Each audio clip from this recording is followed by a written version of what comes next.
Sahabat teacher, hari ini kita akan belajar agama, yaitu bab 7 tentang persekutuan dengan Allah, halaman 53 sampai 58.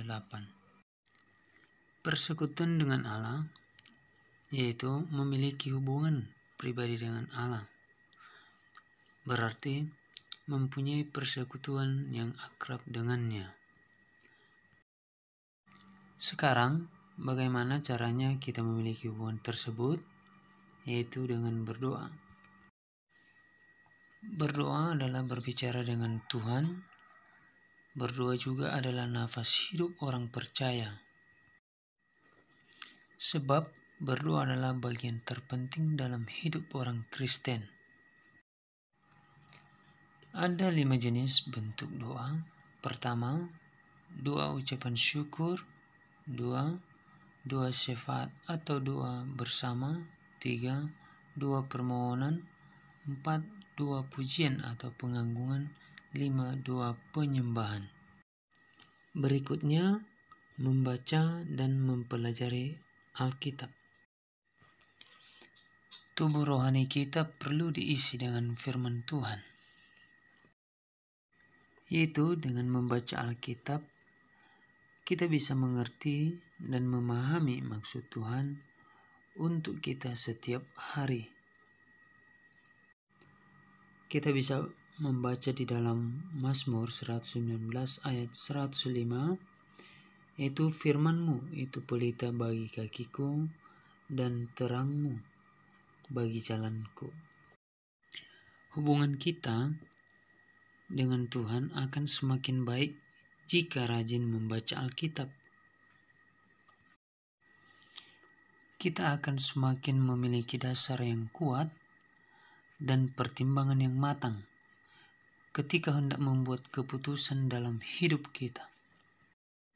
Jadi, berbahagialah kita jika kita menjadi orang yang mendengar dan merenungkan firman Tuhan itu siang dan malam. Jadi, bagaimana anak-anak? Apakah kita sudah menjadi orang yang berdoa? Atau apakah kita sudah menjadi orang yang membaca dan mempelajari Alkitab? Jika belum, marilah kita mulai dari sekarang. Tetap semangat dan andalkan Tuhan dalam hidupmu. Lakukanlah itu dalam hidupmu sehari-hari, supaya kehidupan kita semakin dibaharui dan diberkati oleh Tuhan.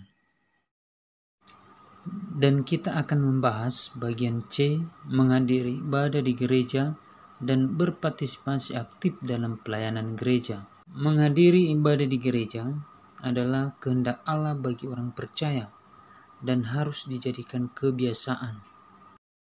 Gereja adalah tempat di mana orang percaya dapat saling mengasihi, mendukung, dan menyemangati dan saling melayani.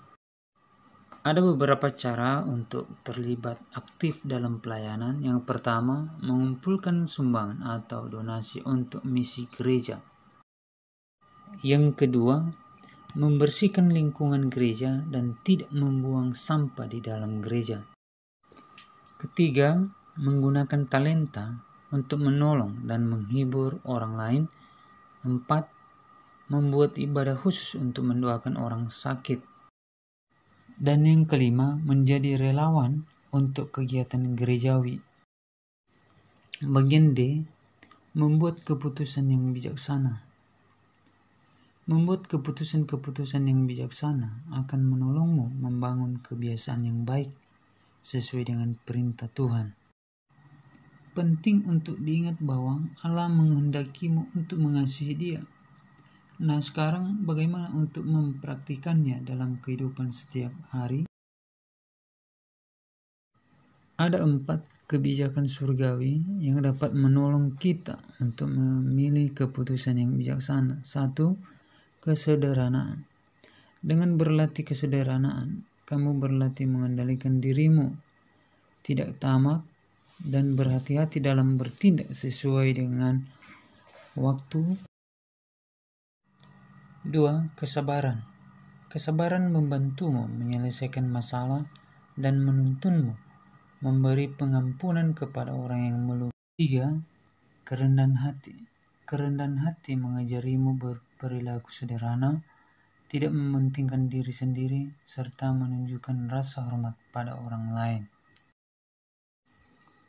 4. Kebaikan hati. Kebaikan hati melatihmu untuk memiliki pandangan yang positif dan membangkitkan kebaikan pada orang lain. Nah, anak-anak teacher, belajar membuat keputusan yang bijaksana adalah proses seumur hidup. Terus berlatih agar dapat hidup sesuai dengan perintah Allah. Bagian E, melayani umat Tuhan.